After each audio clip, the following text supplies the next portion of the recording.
weather. Alright, so kita ke chapter baru hari ini dan plan saya juga untuk minggu hadapan kita boleh berkenan pada chapter 3 ni. Awak apply je dia punya formula tu. Okay, ini learning outcomes for chapter 10 should be able to understand resonance series and parallel circuits, and students should be able to apply resonance. Sama. Apply. Oh, yang tadi understand, second one adalah apply resonance in series and parallel. Jadi kalau awak tengok di sini, kalau dalam resonance kita pecahkan kepada dua bahagian saja. Okay, unlike resonance chapter 2 dia ada 3 bahagian. Okay, 3 bahagian maksud saya adalah dalam chapter 2 kita ada combination of RL series circuit, lepas tu kita ada RC dengan RLC series. Okay, second part kita ada RL, RC dengan RLC combine parallel circuit. The third one adalah combination series and parallel. Tapi untuk awak punya resonance ni kita ada dua cabang saja. Okay, satu cabang adalah series circuit, satu lagi adalah parallel. Okay.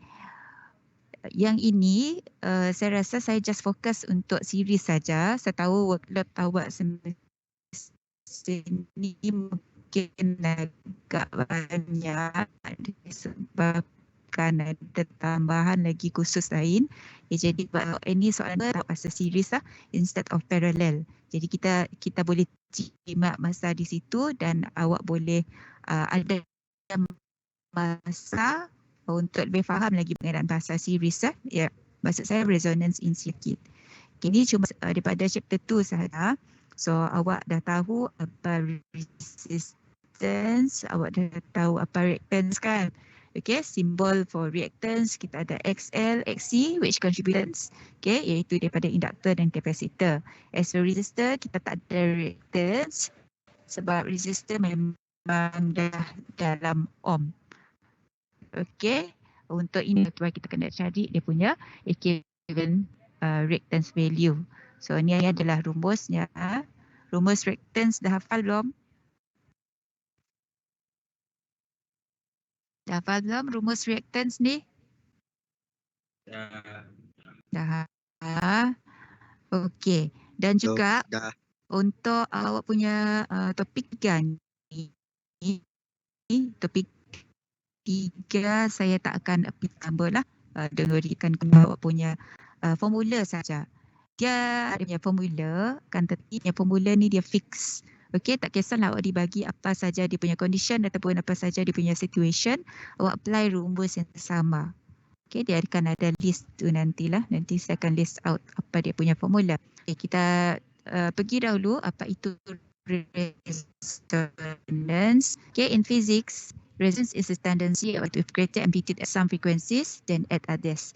Yang ni general expression, definition of a resonance lah. Okay, kalau kita nak specify dalam awak punya electrical parts pun awak boleh gunakan definition yang sama. Contoh common bagi resonance ni, awak waktu kecil pernah main swing tak? Buai. Pernah main buaian waktu kecil? Pernah. Pernah kan? Jadi ingat tak awak, kalau awak dia tolak awak punya swing kan, cara dia tolak tu sama saja.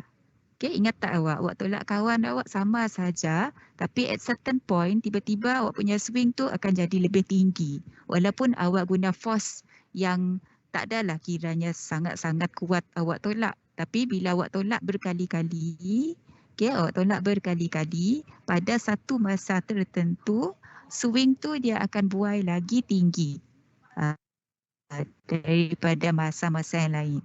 Okay, jadi itu ada konsep resonance lah.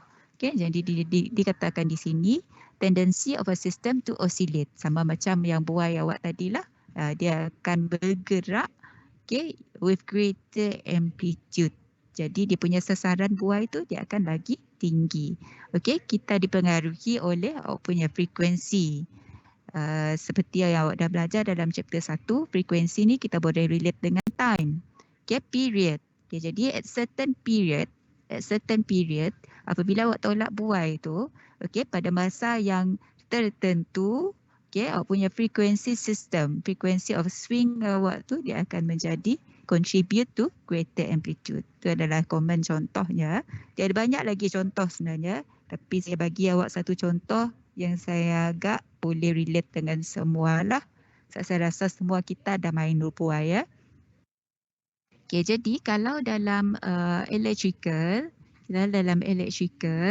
frequencies at which the response amplitude is a relative maximum are known as the resonant frequency. Kita gelar frekuensi pada masa dia reach resonant tu, kita panggil dia sebagai resonant frequency. Jadi dekat poin ketiga, dia cuma ulangan pada poin 1 lagi.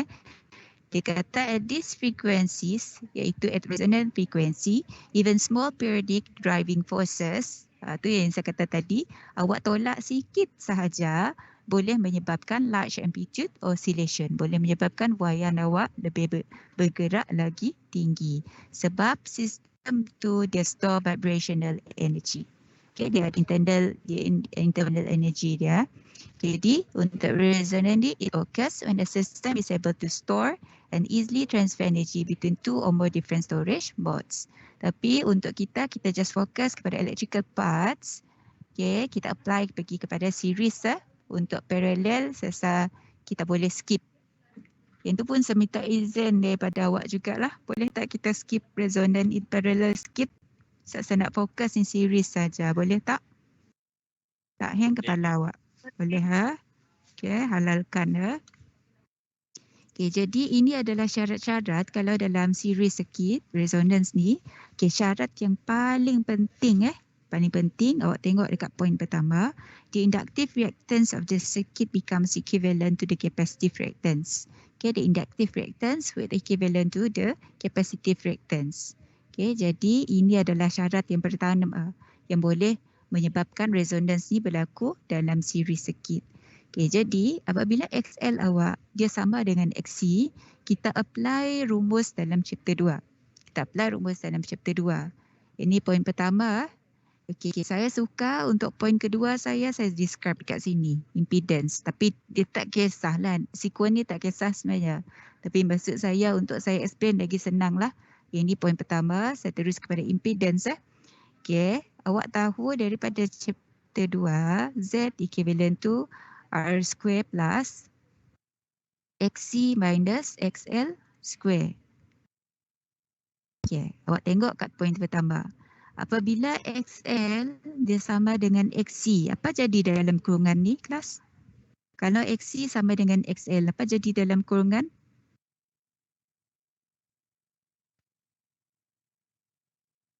Apa jadi dalam bracket ni?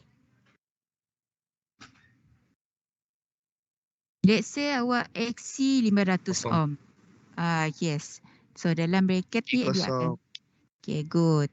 Jadi yang tinggal cuma ada R square sahaja, kan? So apabila kita square root of R square, dia akan jadi apa kelas?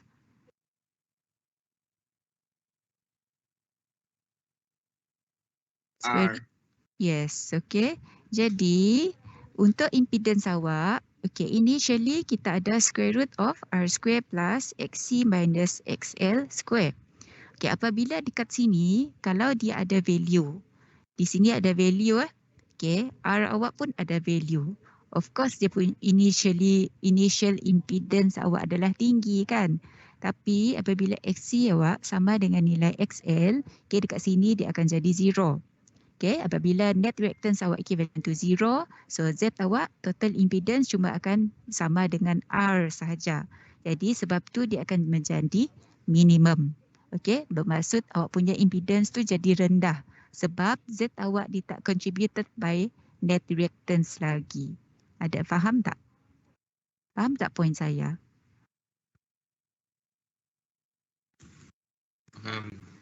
Faham. Ada. Betul. Yang lain ada soalan tak? Tidak. Clear. Jadi dekat poin 2, actually awak boleh elaborate tu benda. Yang pertama, impedance become minimum. Second point lagi daripada yang ini, total impedance equivalent to the resistance value. Okey, saya ulang ya. Untuk poin kedua, awak sebenarnya boleh pecahkan kepada dua poin berbeza. Okey, poin pertama adalah impedance become minimum. Okey, yang keduanya, total impedance would be equivalent to the resistance value. Okey, jadi itu bermaksud dia sama meaning lah sebenarnya. Tapi kalau awak contoh dekat sini cuma ada 4 poin saja kan.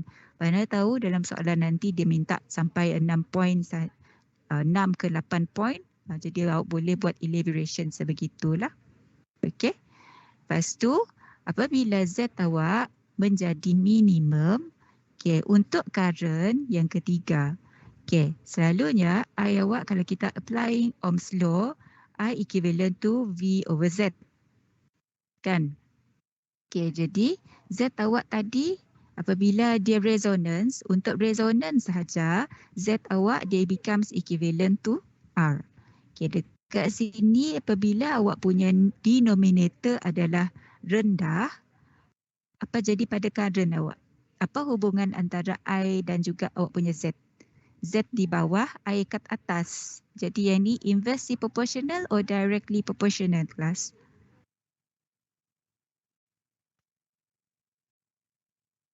Inversely proportional or directly proportional? Inversely proportional. Yes, inversely proportional lah sebab dia punya kedudukan tu tak sama. Awak punya I dekat bahagian numerator, Z awak dekat denominator. So I is inversely proportional to the value of impedance. So kalau impedance awak minimum, I dia akan menjadi maximum. Okey, dia punya efek tu dia akan terbalik. Kat situ clear? Clear tak? Yeah. Okay, good. Okay, jadi dalam siri circuit, okay, saya draw, let's say ni circuit awak.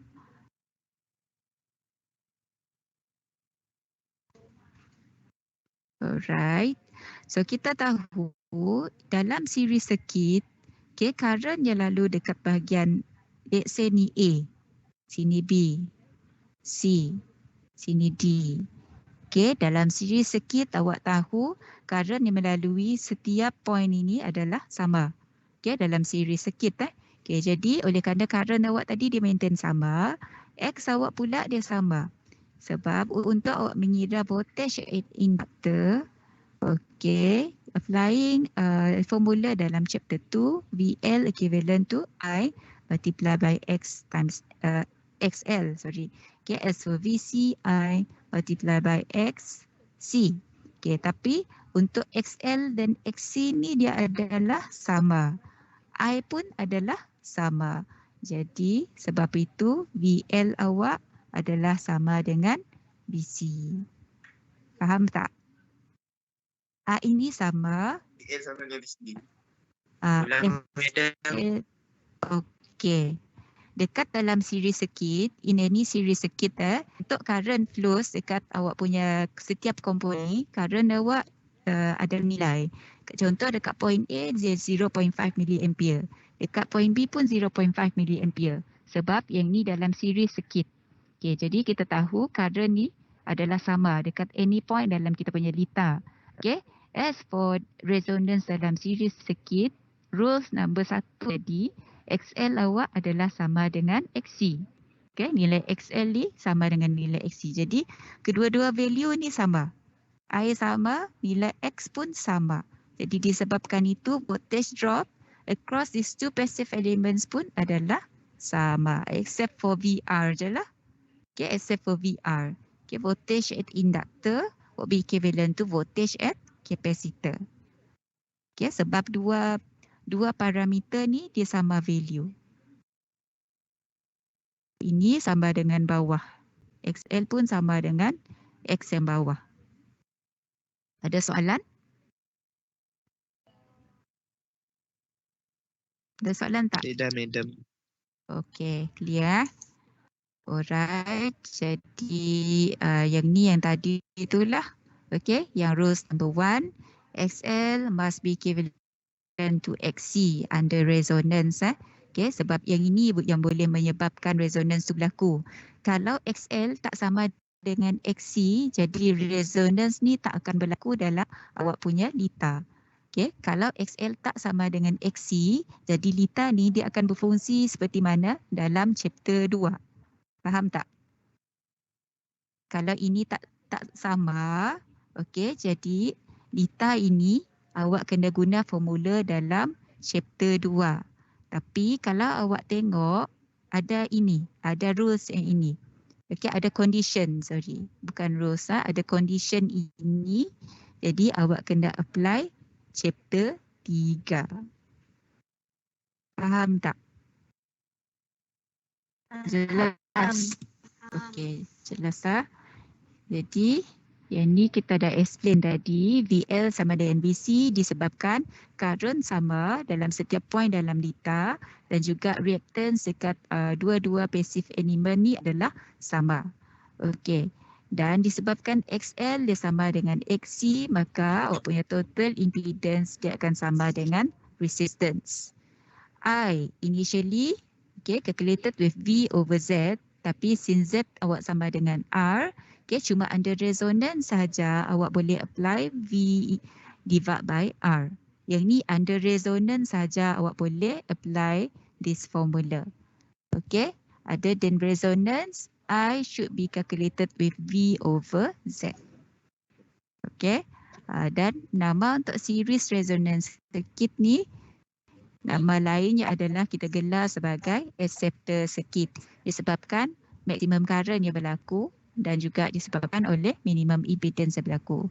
Okay, ni sinonim dia lah untuk series resonance circuit. Okay, satu lagi point yang kita boleh apply. Apa jadi pada cos theta agak-agak awak kelas? Dalam chapter 2, cos theta equivalent tu apa? Power factor. Oh yes, namanya power factor. Rumusnya apa for power factor? R over Z. Okay, good. Ni rumusnya. Power factor can be calculated with R over Z. Okay, tetapi apa jadi tadi? Z awak sama dengan apa? Dalam resonance. Kosong. No, Z awak dia akan jadi sama dengan apa tadi? Z juga sama dengan R kan? Only dalam resonance saja. So kalau R divided by R, berapa nilai cos theta under resonance?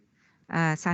Jadi ini juga adalah another condition yang berlaku apabila resonance tu berlaku. Itu yang saya kata tadi, dia tak limited pada point-pointnya ini. Jadi awak boleh terangkan apa lagi efek lain yang mungkin boleh berlaku hanya kerana XL awak sama dengan nilai XC. Okay, yang ni dia cuma bagi 4 saja, tapi kita ada tambahan Z sama dengan R kat sini berlaku. Lepas tu cos theta akan menjadi unity. Okay, cos theta would becomes unity. Okay, unity tu satulah. Saya belum. Sekejap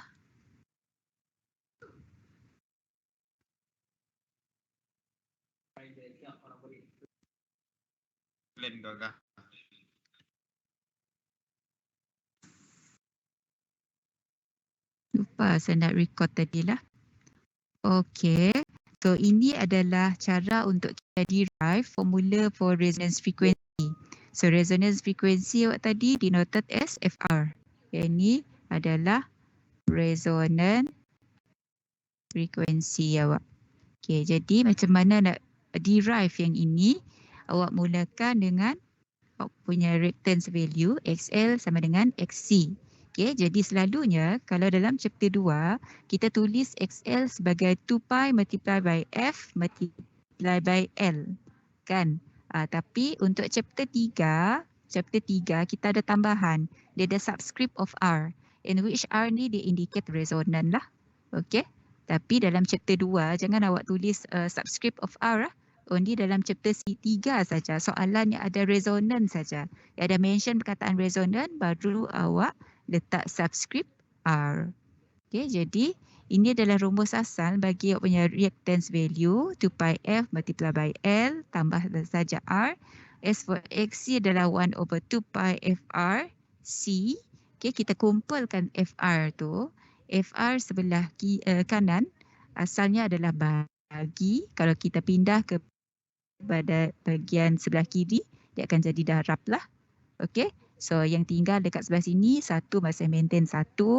Dia asalnya kita ada 2 pi. So 2 pi yang sebelah kiri asalnya adalah darab. Awak pindah sebelah kanan, dia akan jadi bahagi. Jadi 2 pi akan darab 2 pi menjadi 2 pi square. Okay, L asalnya darab, pindah sebelah pun jadi bahagi. C maintain pada kedudukan yang sama.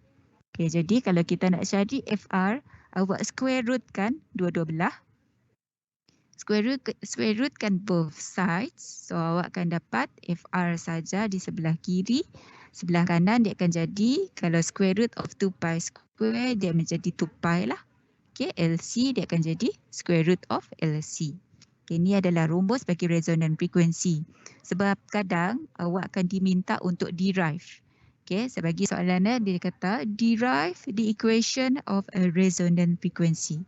Derive the equation of a resonant frequency. Jadi inilah cara untuk kita derive. Okay? So ni Derive. sama dengan frekuensi yang diberi kah? Sorry, ulang. Tak sama Mesti dengan? sama dengan frekuensi yang diberi kah? Tak sama. Okey, kalau dalam soalan tu dia bagi nilai frekuensi contoh. Okay, given frequency is 50 Hz. Okay, dalam ayat tu dia ada mention kataan resonant. So kita akan assume nilai frekuensi dibagi tu terus akan sama dengan resonant frequency. Lepas ni kita akan tengok a few example. Okay, yang ni cuma nak derive sahaja kalau dalam soalan tu dia minta awak kira nilai resonant frequency. Jadi awak kena guna rumus yang inilah. Clear? Okay, madam. Alright. Okay, madam.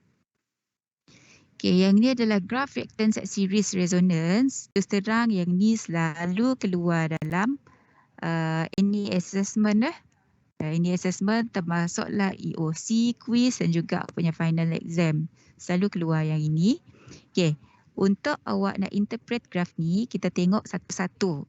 Kita tengok satu-satu awak tengok pada curve yang menaik ni dahulu. Yang curve yang menaik ni adalah belongs to XL. Okay, kenapa dia menaik? Sebab untuk XL originally kita kira dengan 2 pi darab F darab L. Okay, jadi dekat sini apabila frekuensi awak semakin tinggi, nilai XL awak akan juga semakin tinggi. Sebab untuk graf ni macam mana kita nak tahu dia semakin tinggi, awak kena tengok pada nilai Y-nya. So tengok di sini dekat sini frekuensi awak rendah. Jadi awak tengok dia punya height tingginya rendah saja kan. Berbanding dekat frekuensi tinggi, ni frekuensi tinggi okey, nilai awak punya tinggi itu juga akan menaik. Okay, jadi awak punya XL ni kita katakan linearly proportional to the value of F. F semakin tinggi, XL pun semakin tinggi. Okey, di sebalik tu kita ada XC. Okay, untuk XC kita kira dengan 1 over 2 pi FC. Okey, yang ini XC dengan F adalah inversely proportional. Awak tengok pada curve yang started with nilai tinggi terlebih dahulu. Kalau dia kata inversely proportional sebab F awak dekat bahagian denominator, bahagian bawah. XC dekat bahagian atas numerator. So dekat frekuensi yang rendah, okay, awak punya nilai XC dia tinggi. Tetapi apabila pada nilai frekuensi tinggi, okay, dia punya nilai XC tu juga akan rendah. Dia punya efek tu terbalik. Jadi untuk reactance at series resonance, kalau kita combine dua-dua curve ni, dia akan jadi sebeginilah, almost membentuk U-shape. Okay, hampir membentuk U-shape. Tapi kalau kita nak dapatkan awak punya impedance shape, Okay, untuk impedance kita kena combine dengan value of R kan. Okay, dekat nilai bawah sekali, yang ni nilai minimum untuk impedance awak. Okay, nilai impedance apabila Z equivalent with R. Sebab apa? Pada dalam keadaan ni, awak punya XL tadi dia akan sama dengan nilai XC. Okay, yang kita kira daripada rumus asal tadi.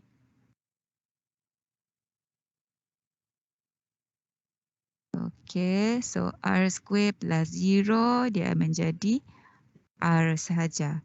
Jadi Z awak dia akan reach minimum lah. Jadi kalau curve untuk Z dia akan lagi cantik lah. Dia punya U shape tu Okay. Jadi kalau apabila Z awak mencecah nilai minimum tu tadi, dekat sinilah resonance frequency tu berlaku. Yang ni apabila Z awak versus awak punya frequency. Okay, dekat sini resonance frequency tu berlaku. Okay, untuk current pula, current kan inversely proportional to Z kan. Jadi, awak punya curve ni, awak buat dia terbalik. U curve awak, kita terbalikkan. Jadilah curve sebegini So, pada nilai yang maksimum, di sini originally kita kira tadi I equivalent to V over Z. Tapi under resonance, Z awak kita dah samakan dengan nilai resistance. Okay, jadi dekat sini adalah maximum current. Okay, di sebelah sini apabila ZC awak lebih dominan, maksudnya XC adalah larger than awak punya reactance, inductive reactance. Okay, dekat region ini apabila awak punya inductive reactance is larger than awak punya capacitive reactance. Tapi apa yang penting, okay, yang ni tak penting sangat Yang penting adalah nilai pada bahagian maksimum dan nilai pada bahagian minimum. Iaitu apabila frekuensi awak, sebab daripada hujung ni, kalau awak tengok horizontal line ni, yang ni adalah nilai frekuensi awak. Tapi apabila dia mencecah nilai maksimum untuk current, sinilah resonance frequency tu berlaku. Ada soalan?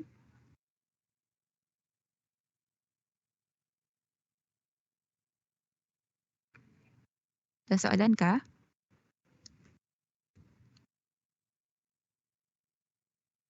Ada, madam. Jelas tak? Jelas tak curve ni?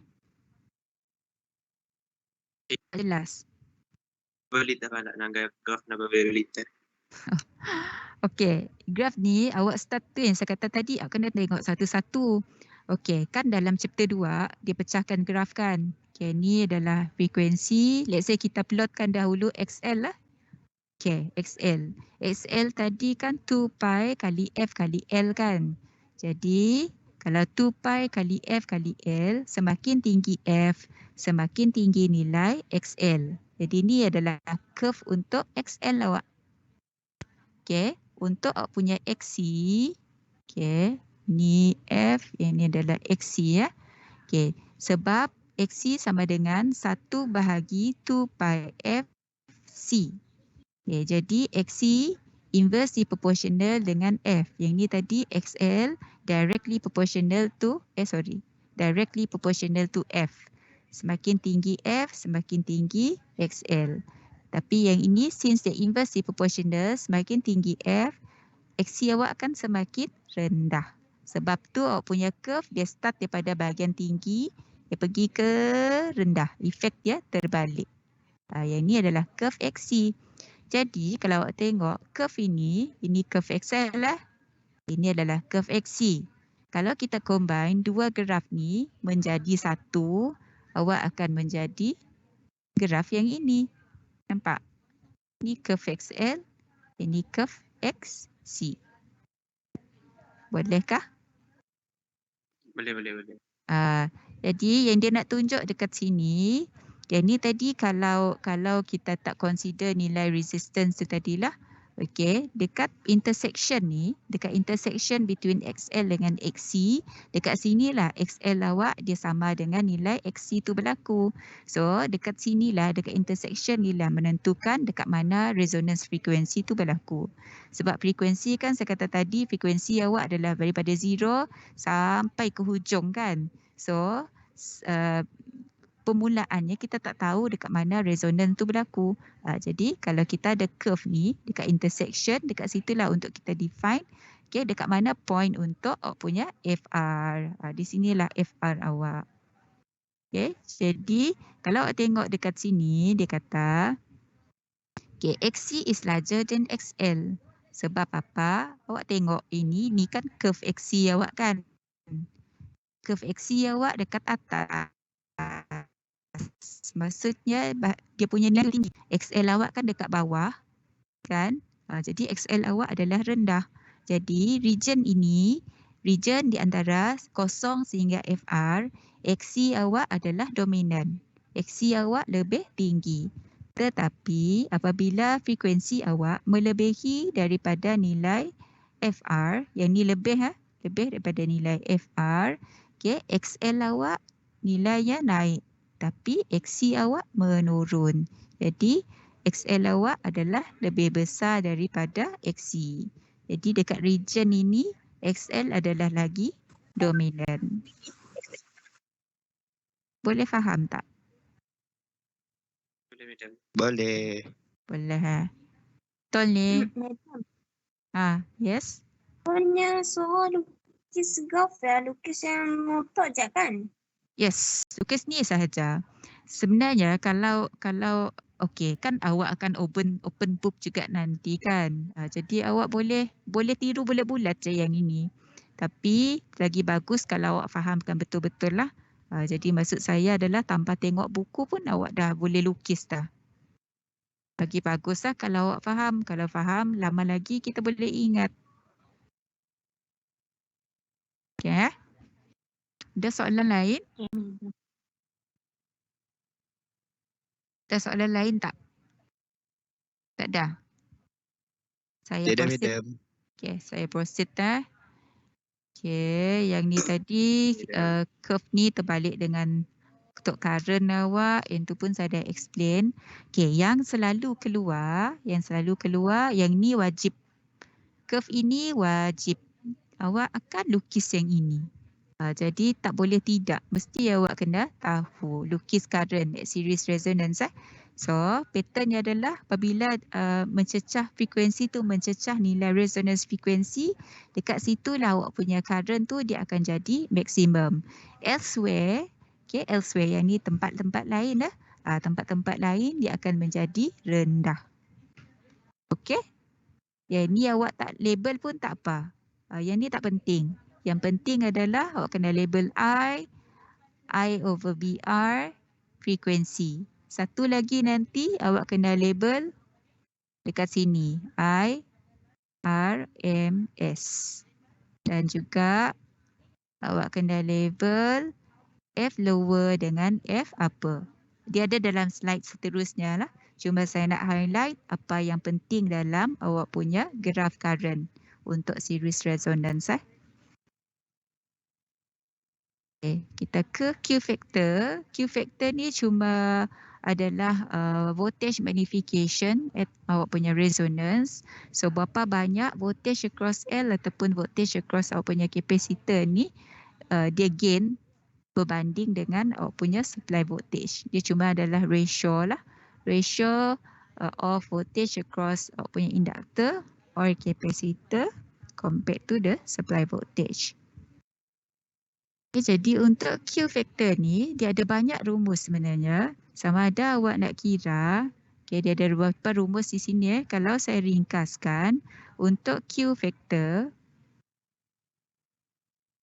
kadang-kadang Q factor ni kita boleh tulis sebagai Q saja pun boleh. Okay, Q adalah VL over V. V di sini adalah awak punya VS. VC over VS. XL over R, XC over R, okay, dan awak ada apa lagi? 1 over R square root of LC. Jadi kalau kita nak hafal, better kita hafal sebeginilah. Jadi kita boleh apply yang mana satu yang ada dibagi. Okay, yang mana satu yang applicable. Ada dia punya info tu. Yang tu untuk kita mengira awak punya Q. FR over B. Apa itu B? Awak akan tengok pada slide yang seterusnya. Okey, kita pergi ke sini terlebih dahulu untuk frequency bandwidth. Okay, this figure shows how current I, it varies with frequency. Curve yang ini awak dah tengok tadi. Curve yang ini apabila dia mencecah resonant frequency, I awak akan menjadi maksimum.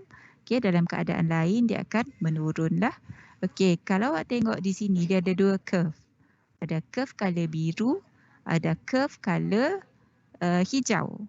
Okey, bezanya di sini adalah dia cuma nak bagi tahu awak apabila resistance tu semakin tinggi, awak punya current rendah. Okey, kalau awak tengok dekat sini yang color green ni R. Okey, semakin rendah awak punya resistance, so awak punya current dia akan jadi semakin tinggi. Tapi apabila resistance awak semakin tinggi, resistance awak akan semakin rendah. Dia cuma nak explain rumus ni sahaja. Okay, R awak adalah inversely proportional to I. Okay, yang ni 2R. Jadi I awak rendah lah. Dekat sini R saja. Jadi maksudnya resistance tu tinggi. So, current awak akan jadi semakin rendah R, semakin tinggi current. Tapi cukup sekadar awak ambil curve color biru saja. Okay, dengar. Dekat sini awak nampak dua curve kan? Okay, dua curve ni cuma dia nak explain bahagian R ni saja. Tapi kalau awak disuruh lukis, awak lukis yang color biru ni saja. Okay, yang color biru ni dia akan sama macam graf yang tadi lah. Awak kena lukis satu graf current saja. Tak perlu dua graf. Alright. Berbalik semula kepada awak punya frequency bandwidth ni tadi. So kita tahu apabila current awak mencecah nilai maksimum, di situlah resonance frequency awak berlaku. Okay, dekat sini kita panggil sebagai IR, resonance frequency. Okay, IR awak kira dengan V over R. Okay, also shown are the points A and B. Mana A and B dalam ni? Okay, where the current is 0.707. Okay, dekat sini adalah awak punya IRMS. Ni yang saya kata tadi. Yang awak patut label adalah maximum current. Untuk IR, selalunya juga kita tulis sebagai IMAX. Jadi sama ada awak nak label dia IR boleh ataupun IMAX pun boleh. Okay, satu lagi tempat kita label adalah IRMS. Sebab kalau I maksimum awak adalah 1, untuk IRMS adalah square root of 2 multiply by awak punya maximum value kan. Okay, jadi awak akan dapat 0.707. Okey, pada keadaan ini kita akan ada merentas dua frekuensi. Okey, dekat curve awak kita akan merentas dua frekuensi. Jadi dekat intersection ini kita unjurkan ke bawah. So awak akan ada lower frequency namely SFL. Satu lagi kita unjurkan ke bawah, kita akan ada upper frequency namely SFH ataupun FU pun boleh. Okay, FH also known as can be denoted as FU. Okay, FH boleh, FU pun boleh. U ni adalah stands for upper. H ni adalah higher. Okay, kadang-kadang juga kita gelar dia sebagai F1 dan F2 pun boleh. F1 adalah untuk low frequency, F2 adalah upper frequency. Okay, jadi distance between F lower frequency dengan upper frequency dekat sini kita gelar sebagai bandwidth. Okay, bandwidth ni adalah beza di antara upper frequency dengan lower frequency. Jadi untuk bandwidth ni yang awak kena tahu adalah distance di antara lower dengan bahagian resonant frequency ni dia adalah sama dengan bahagian daripada resonance frequency sampai FH. Okey, jadi kalau distance daripada hujung ke hujung tadi adalah BW, so dekat sini adalah BW over 2. Di sini pun BW over 2. Alright? Kat situ clear? Jelaskah?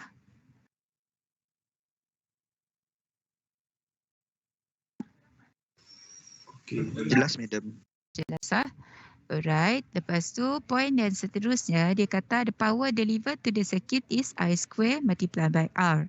Okay, yang ni adalah standard formula yang juga kita apply dalam chapter 2. Okay, power delivered to the circuit, tak kisahlah awak circuit awak adalah circuit yang resonance ataupun tidak, masih kita kena guna I square multiplied by R. Okay, akan tetapi apabila dekat IRMS ni tadi, okay, bahagian sini yang bahagian dotted line ini, okay, at I equivalent to 0.707 multiply by R ataupun mencecah nilai root mean square-nya, okay, power di sini, okay, sebab originally power awak adalah I square kali R tadi kan. Okay, power dekat bahagian IRMS ini adalah separuh daripada apa yang berlaku apabila ianya mencecah nilai resonance frequency. Okay, sebab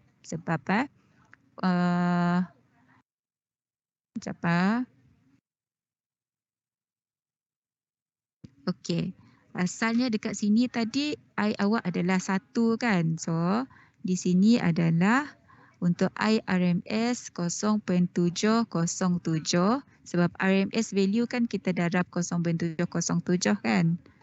Ataupun 1 bagi square root of 2. Ingat lagi rumus dalam chapter 1? Okey, 1 bagi square root of 2 sama dengan 0.707 times awak punya IR tadi. Bila awak square kan, awak darab dengan R. Di sini awak akan dapat 0.5 IR square R. Okey, so kita akan dapat separuh saja power dekat bahagian RMS ni. Power di sini, power dissipated di sini adalah pada frekuensi tu mencecah nilai resonance. Tapi selalunya dia tak tanya power lah. Yang ni kita tak tekankan sangat. Yang penting tadi selalunya adalah pada bahagian bandwidth ni selalu Q factor pun selalu.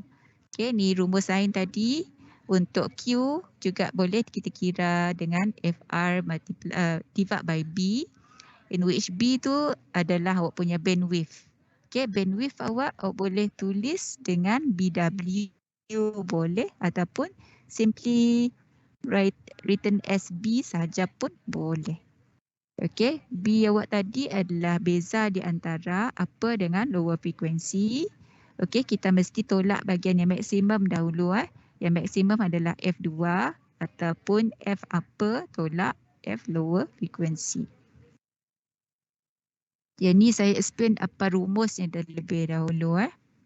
Okay, jadi daripada rumus tu tadi, daripada rumus yang ini, bila kita reformulate, kita akan dapat nilai lower frequency. Okay, untuk lower frequency awak kira FR minus BW over 2, bandwidth over 2. Sebab saya kata tadi distance-nya di antara lower dengan resonance frequency, distance di sini adalah BW over 2. Dekat sini pun BW over 2. Jadi untuk awak dapatkan lower, so FR tolak dengan BW over 2 lah. So dapat rumus ni. Untuk apa? Awak tambahkan sahaja. Okay, kita tengok pada example lah. Yang ni baru clear.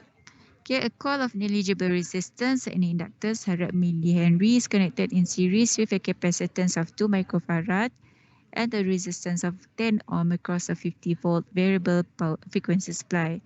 Okay, the first one is to determine the resonant frequency. Okay, untuk resonant frequency macam saya kata tadi, dia tak ada rumus lain. Okay, daripada rumus XL equivalent to XC, bila kita derive, kita akan dapat equation ini. Jadi kita terus apply terus apply saja. FR equivalent to 1 over 2 pi multiplied by square root of LC. So L dah dibagi, C pun dah dibagi. Awak dapatlah awak punya resonance frequency. So make sure untuk frekuensi tu awak kena tulis subscript of R untuk indicate resonance tu berlaku. Okay, soalan yang kedua. Untuk awak mencari nilai current, originally kalau dalam chapter 2, I equivalent to V over Z. Tapi since resonance tu berlaku, Z equivalent to R. Jadi awak terus substitute with R. Jangan awak kira Z lagi. Okay, terus substitute Z equivalent to R. Okay, V tadi, V adalah yang awak dapat daripada supply voltage 50 volt. Okay, R pun dah dibagi dalam soalan. So 50 divided by 10, awak dapatlah 5 ampere. Okay, untuk voltage across coil at resonance, okay, untuk voltage drop ni, cara untuk awak kira adalah sama macam chapter 2. Okay, I, current, awak darablah dengan dia punya reactance value dan yang correspond to that particular element lah. Okay, particular element. Jadi kalau awak nak mencari across coil ataupun across inductor, make sure awak punya X tu adalah XL. Okay, as for the capacitance, awak darablah dengan capacitive reactance. Tapi untuk voltage drop ni sebenarnya, since dalam rule tadi kita dah tahu under resonance, VL dia sama dengan VC kan. Jadi, okay, contoh dalam soalan ni, dia kata the voltages across the coil and the capacitor at resonance. Actually untuk the second one ni kalau awak tak kira pun tak apa. Kenapa? Okay, untuk second one awak kira in the first one saja, voltage drop across coil, awak kira lah I kali XL, awak substitute lah dindi, awak dapat value ni. Okay, untuk voltage across capacitance, cukup sekadar kalau buat sebegini. Is equivalent to VL, terus samakan dengan 1118 volt. Tanpa awak kira dekat bawah pun, di sini awak boleh dapat full mark. Okay, yang ini hanya applicable untuk resonance saja. Dalam chapter 3 je awak boleh buat macam ni. Dalam chapter 2, jangan. Clear kah? Clear. Clear, madam. Clear, jadi tak perlu awak calculate lagi VC dekat bawah. Untuk Q factor, saya kata tadi dia banyak rumus. Sama ada awak guna voltage drop, ratio of voltage drop. Sama ada awak nak guna ratio of reactance, with respect to awak punya resistance value pun boleh. Ataupun kalau awak nak guna 1 over R, okay, times square root of L divided by C pun boleh. Okay, dia ada banyak option untuk awak punya Q factor tadi. Mana Q factor? Ni Awak ada 1, 2, 3, 4, 5, 6. Ada 6 rumus. Jadi kalau dalam soalan tu awak tak mengira voltage drop. Jadi awak boleh guna yang second last formula ni. Sebab untuk RLC pun dah dibagi dalam soalan kan. Okay. Awak dah ada L, awak ada C, awak ada R. Jadi terus substitute tanpa awak perlu kira voltage ataupun tanpa awak kira reactance. Itu contoh saja. Kalau boleh kita ambil yang the shortest ni lah solution. Tapi since dekat sini tadi kita dah kira dah voltage drop. Jadi bolehlah awak guna yang ini. Ada soalan kah? Belum ada. Belum ada. Okay, jadi untuk RLC tu, untuk resonance, yang ini saya sambung pada minggu hadapan beserta dengan awak punya, mungkin ada sikit examples kita discuss dan kita terus sambung dengan EOC. Sebab next week kita akan ada quiz. Okay, jadi untuk hari saya sini untuk bahagian resonance. Lepas ni kita sambung revision untuk chapter 1 dengan chapter 2. Boleh? Kita rehat dahulu Boleh, dalam... madam. Okay, rehat dalam 3 minit cukup? Cukup. 5 madam, jangan 5, jauh. madam. 5. 5 Okey, 5 minit. Alright. Kita jumpa pukul 11 Madam, quiz kelaknya Yes. masuk chapter berapa? Chapter 1 sampai 3 kah? Ataupun sampai chapter 2 je? Chapter 2 je. 2 chapter sahaja. Okay, madam. Okay, take 5. Madam, boleh head out tak log madam? Saya Boleh? takut internet habis. Boleh. Lepas tu awak masuk balik. Okay. Alright.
Okay, ready kah?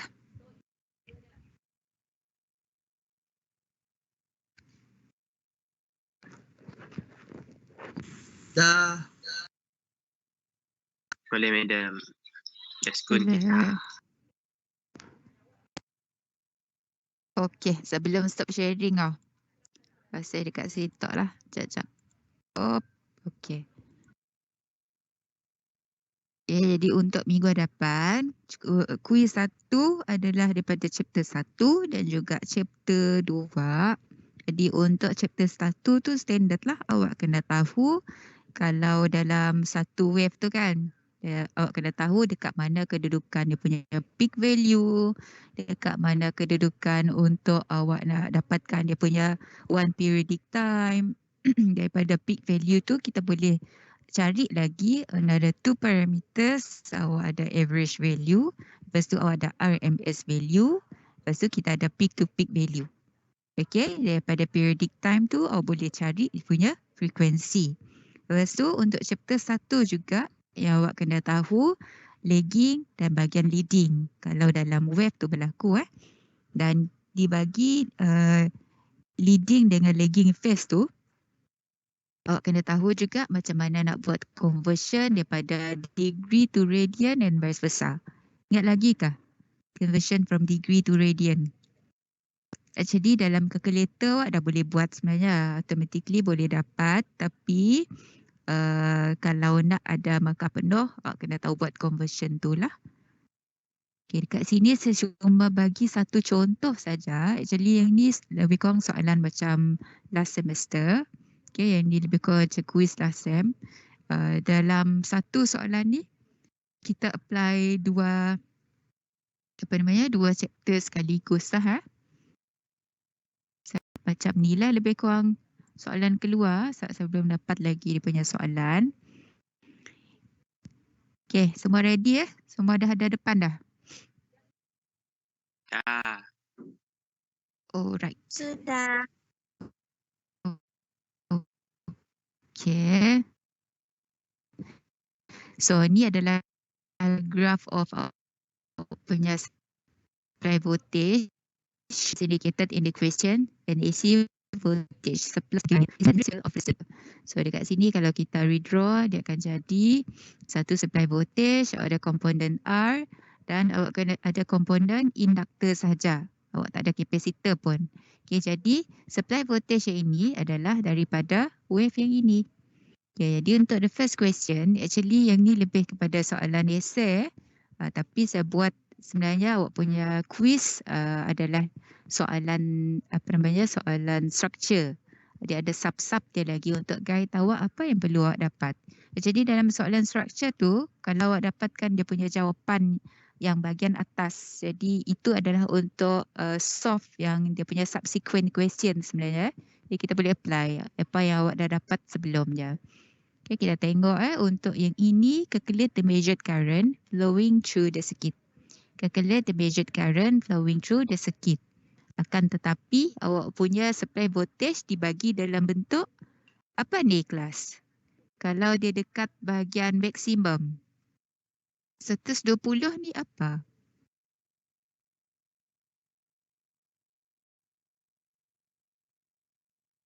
Kita solve A start dekat sini. 120 ni apa kelas? Terus supply voltage awak kan tu? Ya.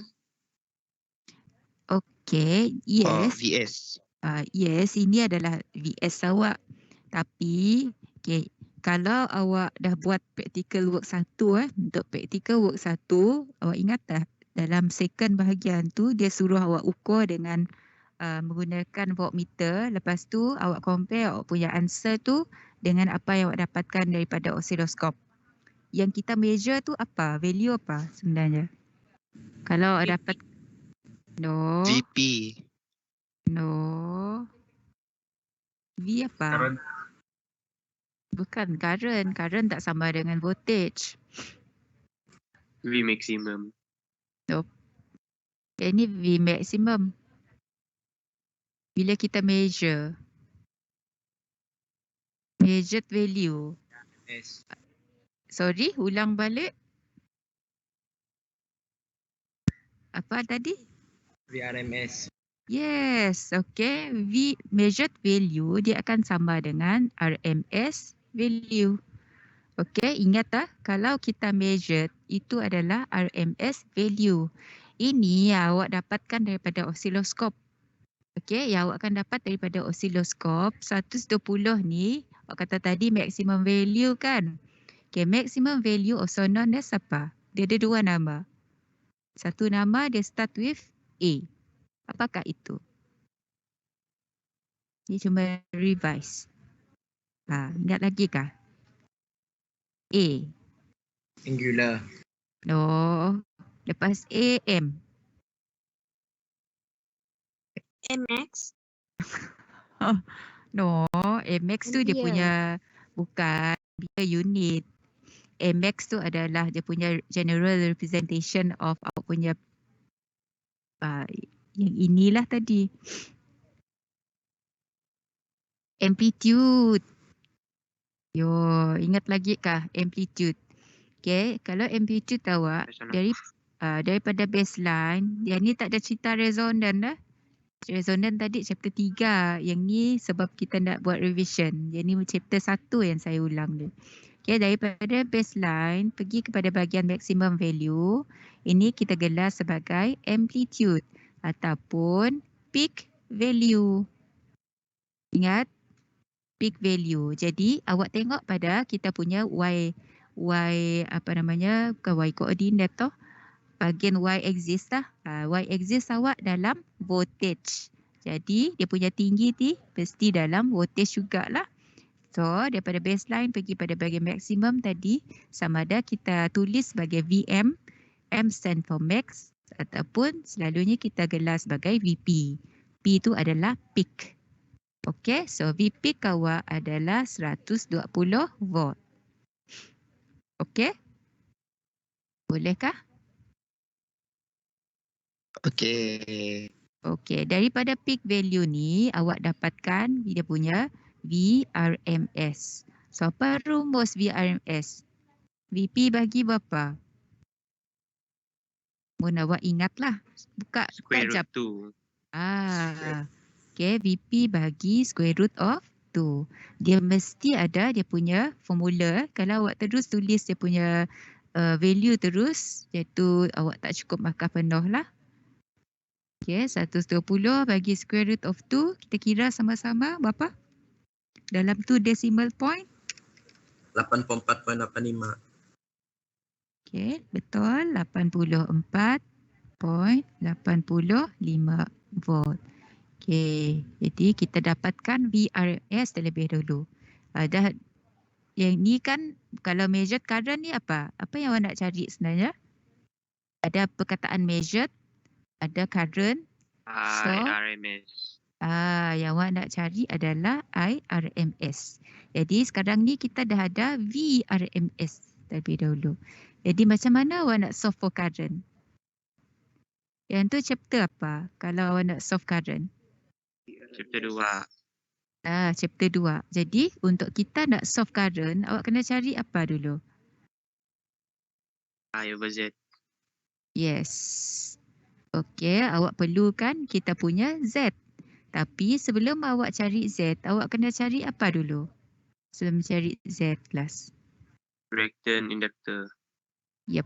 Okey, awak kena cari reactance for inductor. Okey, inductive reactance. So rumusnya adalah apa tadi? For XL? 2 pi FL. Good. 2 pi FL. Okey. 2 pi. F awak dah dibagi belum dalam soalan ni? Dah ada tidak? Tak ada. Frekuensi awak boleh dapatkan dari mana kelas? F Periodic time. F. Okey. F tu kita dapatkan daripada periodic time T. Jadi awak kena cari T terlebih dahulu. Okey, untuk T kita tengok dibagi di ni cuma 0.25 milisecond sahaja. Okey, tapi untuk 0.25 milisecond ni dia letak dekat bahagian tengah-tengah. Okey, bermaksud selepas satu half wave adalah 0.25 milisecond. Tapi untuk satu periodic time, satu periodic cycle, dia mesti constitute of berapa half wave kelas? 2. Half wave. Jadi untuk T tu macam mana awak nak dapat? 0.25 darab 2. Bagus. Okay. 0.25 millisecond darab 2. Adakah ini rumus yang fix? Rumus ni fix kah? Belum. Yang ni Belum. bukan fix Yang ni bukan fix. Jadi ini berdasarkan condition ni dibagi dalam awak punya graph. Okay, jangan awak ingat ini adalah rumus untuk T bukan. Okay, ini adalah apa yang kita dapatkan, apa yang kita interpret daripada awak punya graph. Okay, jadi 0.25 millisecond darab 2 awak akan dapat berapa? 0.5 millisecond. 0.5 Okay, 0.5 millisecond. Okay, yang ni baru cerita pasal periodic time. Okay, daripada periodic time, awak dapatkan kita punya frekuensi. Apa rumus for frekuensi? 1/T. 1/T. Good. 1/T. Jadi 1/0.5 millisecond. Dekat sini, yang ni selalu sebab saya semak awak punya EOC. Walaupun saya dah tegur sebelum ni, tapi masih lagi ramai yang abaikan dia punya prefix value tu. Kalau 0.5 milli, awak tak boleh tulis dia sebagai 0.5 saja. Kalau dekat sini ada milli, make sure kena tulis milli. In every line benda tu appear, awak kena tulis. Kalau awak tulis je 1/0.5 sahaja, salah. Okay, salah. Sebab 0.5 milli dia tak sama dengan 0.5. Clear? Se-EOC ada ramai ramai yang mengabaikan prefix ni. Jadi banyak hilang markah lah di situ. Kira 1/0.5 mili berapa?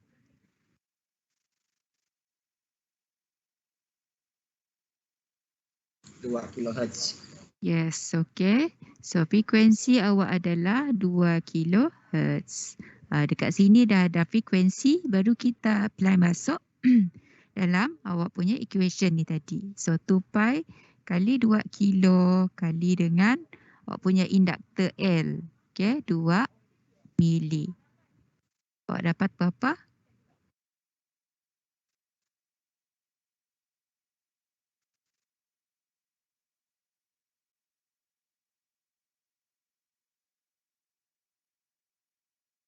Two decimal places.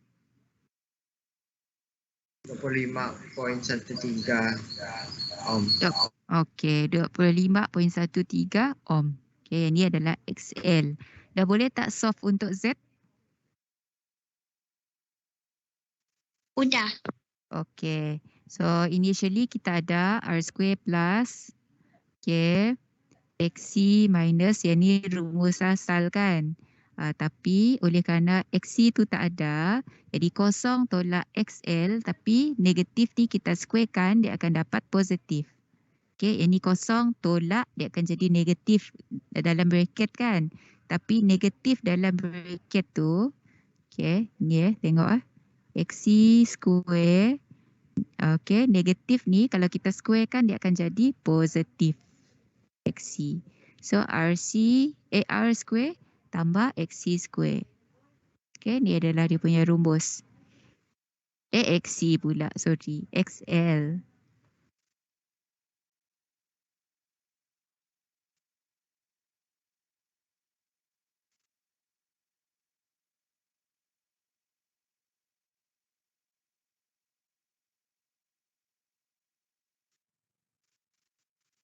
Okay, substitute accordingly. So R kita tahu adalah 40. Okay, XL awak dah kira tadi 25.13. Okay, berapa?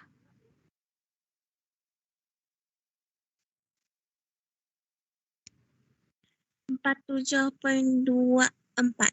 Okay, good. Unit untuk impedance adalah?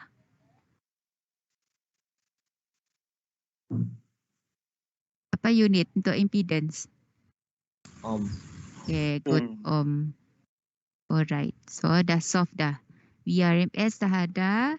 Z kita pun dah ada. Jadi boleh tak cari awak punya IRMS tu? Dah. Okey, Boleh. perumusnya. Perumusnya untuk I. V over Z. Okey, V dekat sini sebab kita ada V macam-macam. Sebab kita bercakap pasal chapter 1.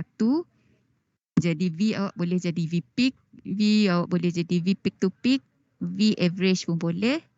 V RMS pun boleh. So which one is it? Kalau nak cari I RMS. RMS, jadi dekat sebelah pun mesti tally ya. Kalau dekat sini IP, so V awak mesti VP. Kalau I awak I RMS, V awak mesti V RMS.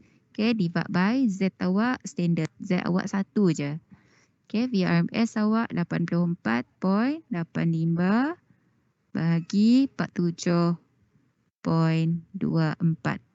Didapatkan terus je lah. 1.7 1.80. Okay, good. Betul. Into decimal places dia akan jadi 1.80. Unit for current adalah? Ampere. Ampere. Okay, ampere. Bagus. Ada soalan dekat sini?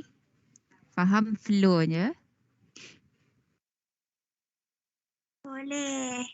Okey, jadi yang penting dalam chapter 1 awak kena tahu daripada baseline ni pergi kepada bahagian maksimum, ini namanya apa. Okey, sebab kadang-kadang mungkin saya boleh bagi macam ni. Kalau ketinggian dia macam ni, ni apa?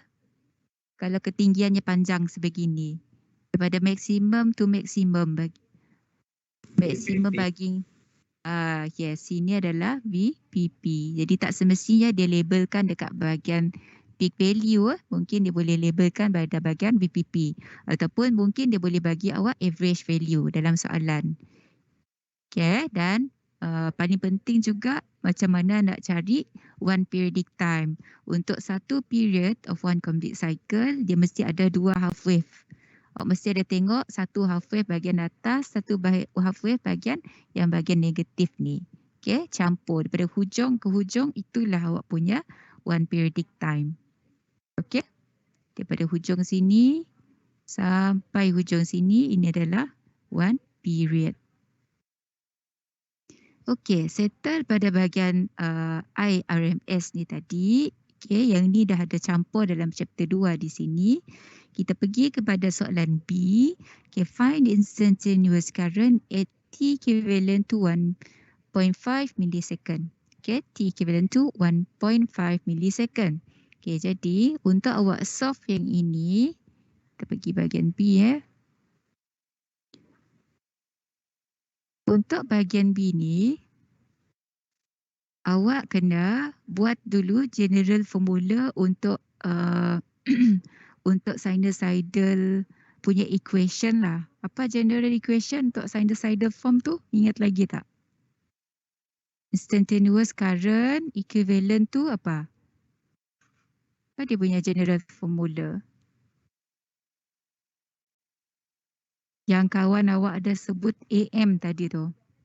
Tapi AM tu adalah dia punya general general term Yang ni kita dah particular, kita gunakan I. So I kecil adalah untuk instantaneous current, equivalent tu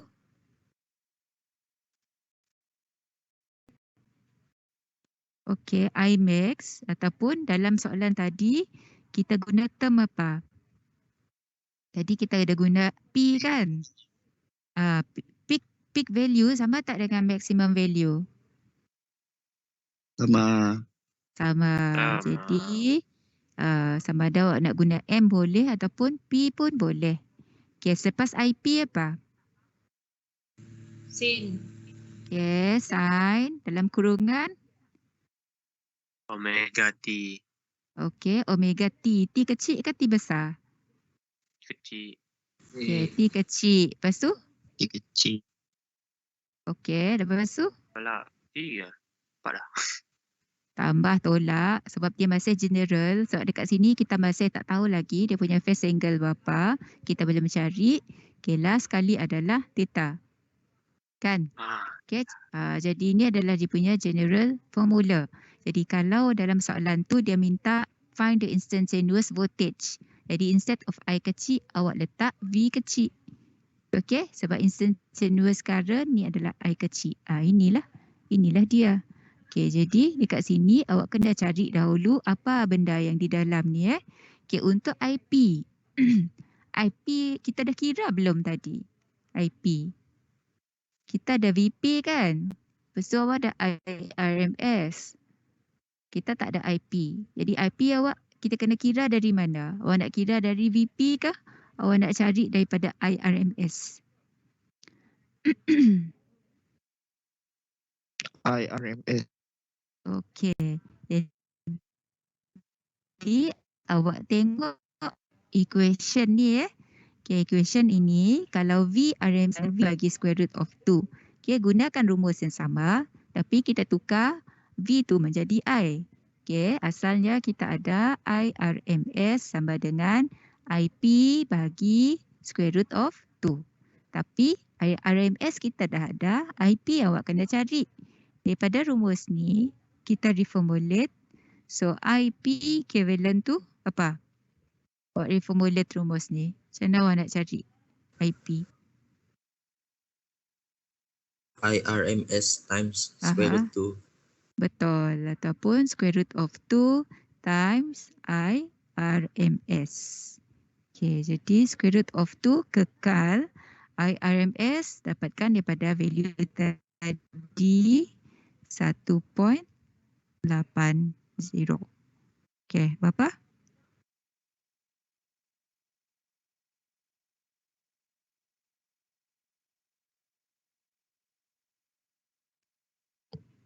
Berapa into decimal place? 2.54 kah? Yang the third decimal place apa? 5 kan? Kita rounded into decimal places jadi 2.55 ampere. Okay, so IP awak dah dapat dah. Omega. Macam mana cari omega?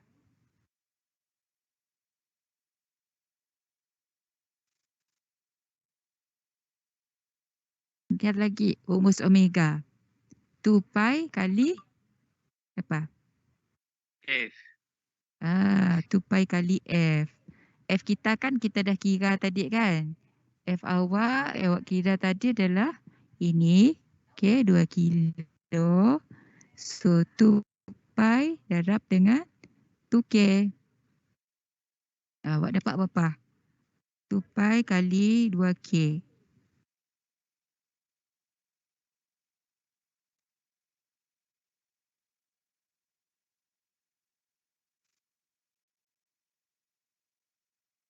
Satu 2566.37. Okay. 12,566.37. Okay, unit untuk omega adalah radian per second. Okay, unit ni hafal lah. Radian per second. Okay, jadi awak dah dapat yang second element. The third one adalah theta. Theta. Theta awak ada anjak-anjak ke tidak? Kejap. Theta awak adalah daripada chapter 2.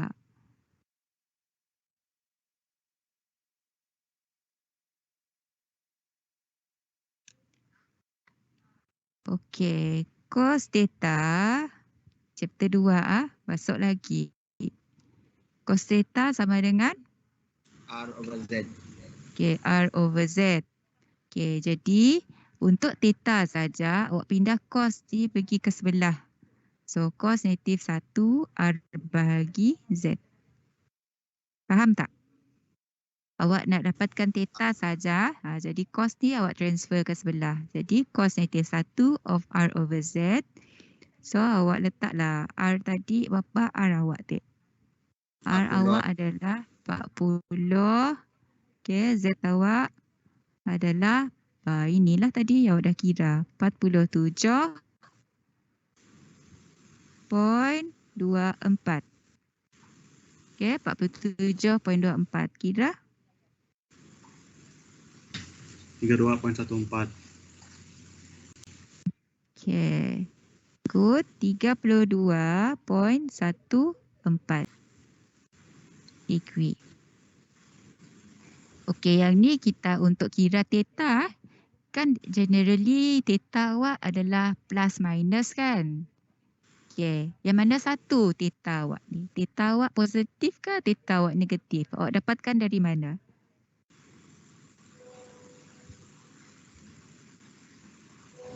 Awak gunakan satu term, apakah term itu untuk kita tentukan lagging dengan leading? Radian. Power Bukan factor. radian. Bukan, power factor awak cos theta untuk awak dapatkan theta kan? Tapi theta awak Single. kan kita theta awak sama ada positif ataupun negatif kan? Ulang lagi apa tadi?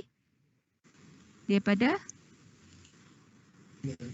Phase angle. term, yes, phase angle awak dapatkan daripada apa? Satu term untuk kita identify current awak leading ataupun lagging. Sibil. Civil. Okey. Kita buat di tepi ni Civil. Okey, jadi awak punya circuit tadi dia ada apa? Ada induktor kan? Jadi awak nak bulatkan 3 di depan ke 3 yang di belakang ni?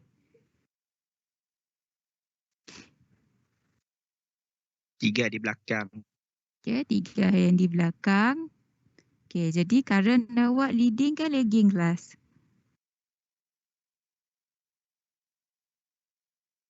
V awak belah kiri, I awak belah kanan. Mana satu lead, mana satu lag ni? Lagi bulatan. Okey, Ya, I belakang. awak sebelah belakang. Okey, lagging Jadi since saya tulis sini I lags V S, therefore awak punya theta adalah negative of 32.14. Boleh? Boleh. Okey kah? Faham tak? Faham tak? Negatif ni sebab awak punya current dia lags awak punya VS. Ada soalan untuk negatif ni? Clear tidak? Clear kah? Clear. Clear. Alright. Okay. Jadi saya sambung yang dalam kotak ni masih bahagian B. Yang kita nak cari tadi adalah instantaneous current. So kita repeat balik equation yang asal tadi. Kita ada I equivalent to IP sin omega T. Initially general kita ada plus minus theta. Tapi sekarang kita dah tahu dah theta awak tu sama ada positif ataupun negatif. Lepas tu baru kita masukkan Okay, IP awak dah kira adalah 2.55. Okay, sin tu masih sin lah. Omega yang kita dah kira 12,566.37 times T. T kecil ni awak dapatkan daripada period ke tidak? Ataupun awak guna 1.5 millisecond. So nilai T tu berapa? Awak darab dengan nilai berapa? Adakah kita perlu darab dengan 0.5 millisecond? Ambil So, 1.5. okay, 1.5 milli. Okay, theta tadi awak nak tulis tambah ke tolak?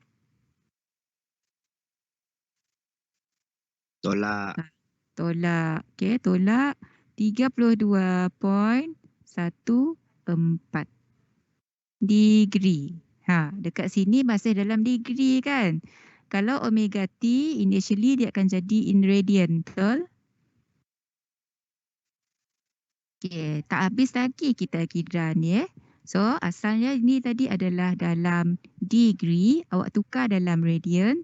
So negative 32.14 degree times, nak tukar radian. Radian kan kecil kan, jadi pi dekat atas kan 180 tukar atas. Kan awak ada ratio ni kan. Okay, kita ada pi dengan 180. So kita nak convert pergi pada radian. So pi tu kedudukannya kat mana? Atas ke bawah? Atas. Okay, atas. Pi bawah 180. Kira Kita nak cari dalam radian.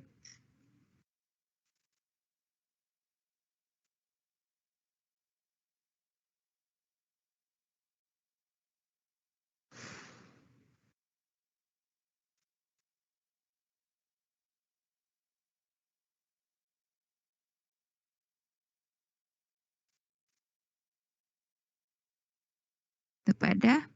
Negatif 0.56. Negatif 0.56 radian. Jadi dekat sini tadi awak tukar.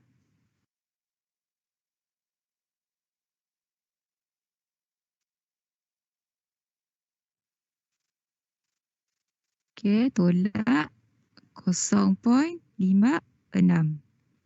Okey, awak try. Kira ni awak dapat berapa? Make sure awak punya mod calculator dalam mod apa kelas? Mod radian ataupun mod degree? Radian. Yes, bagus.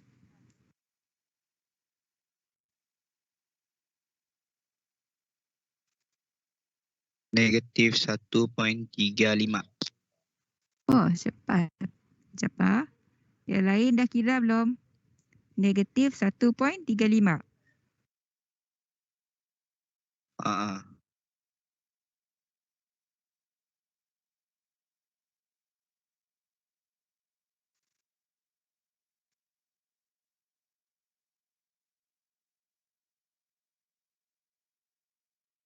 Yes, saya nak dengar jawapan lain juga. Ada jawapan lain kah? Negatif 1.36. Okey. Sama, madam. Negatif point.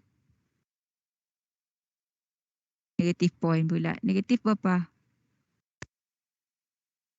Negatif 1.36. 36 2.55 sin 12.566.37 multiply by 1.5 milli minus 0.56. Saya dapat negatif 1.35 ampere. And voila, baru siap. Jadi ini adalah jawapan akhir untuk yang ini. Jadi pastikan awak kena tahu term itu adalah merujuk kepada yang mana satu. Dapat tak ni? Daripada satu soalan, kita apply chapter 1 dengan chapter 2. Bolehkah? Boleh. Dah. Okey, jadi saya nak dalam minggu ni tolong buat revision supaya awak punya quiz nanti kira boleh dapat, kalau boleh full mark lah. Okay, please full mark. Saya dah bagi tahu awak kan, awak punya final exam nanti untuk PALT, awak punya soalan adalah soalan pada tahap kesukaran tertinggi. Dah bagi tahu belum? Belum, buat tahu. Terkejut saya. Kejut tau. Okey. Jadi untuk tahap kesukaran awak, untuk khusus ni kita ada C1 sampai ke C3. Jadi semua soalan awak akan dibuat pada tahap C3 lah. Maksudnya semua soalan tu mungkin pengiraan yang awak memerlukan berfikir lebih banyak lah kiranya. Okey, tapi kita apply formula yang sedia ada. Tapi tinggal lagi awak kena pandai nak sesuaikan formula apa perlu awak guna lah. Yang tu satu. Okey, yang kedua untuk PALT awak. Yes, sebelum ni kalau dalam setiap kos, okey, kita ada PB, awak ada PA. Yang ni PB ni penilaian berterusan, ni penilaian akhir final exam awak. Okay, untuk khusus ni PB awak 60%, ya 20%. Okey, sebelum ni untuk awak punya pelaksanaan PB-PA sepanjang COVID ni berlaku sebab awak dekat asrama ataupun dekat rumah. Okey, untuk sebelum ni ratio ni dinaikkan tau. 80% untuk final exam cuma 20%. Tapi untuk semester ni yang tadi kesukaran soalan awak tahap tinggi, Okey, yang kedua, awak punya final exam dia akan menyumbang 40 markah. Dia ikut ketetapan yang asal lah seperti dalam silibus. Jadi ni yang saya agak risau lah. Jadi sebolehnya awak skor betul-betul awak punya PB. Boleh jadi untuk quiz ni kita dah discuss walaupun dengan satu soalan. Jadi saya harap yang ni dapat membantu awak lah nanti. Okay? Kalau ada apa-apa soalan awak boleh tanya saya. Jangan bisuk aja. Jangan peram. Si faham tanya. Jangan sombong. Boleh Boleh, madam. Alright. Boleh, Ni madam. dengar suara yang sama aja. Okey. Boleh, madam. Alright. Ada apa-apa soalan lagi tak awak nak tanya? Pasal chapter 1 dan juga chapter 2. Mungkin apakah yang awak tak faham? Tak ada? Belum ada Oh. soalan ni. Okay, jadi saya nak awak buat banyak sikit praktis yang soalan dalam lecture slide tu kiranya awak buat sendiri terlebih dahulu tanpa tengok dia punya jawapan tu lah. Okay, make sure praktis Praktis maksud saya bukan membaca saja. Praktis tu awak kena kira lah. Awak kena praktiskan buat kertas tu sendiri. Okay. Jadi itu saja untuk hari ni. Minggu depan kita sambung balik dengan awak punya chapter 3 dan juga awak punya EOC lah. Tapi mungkin kita start dahulu dengan quiz ke macam mana nanti. Nanti saya bagi tahu. Okay, make sure ready untuk next week. Okay, pada hari Jumaat ni kita sambung dengan practical work assessment. Okay, itu saja. Sekian. Terima Okay, kasih. madam. Thank you. Thank you, madam.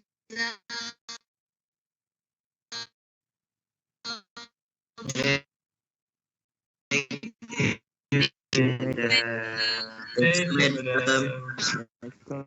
Welcome. Salam.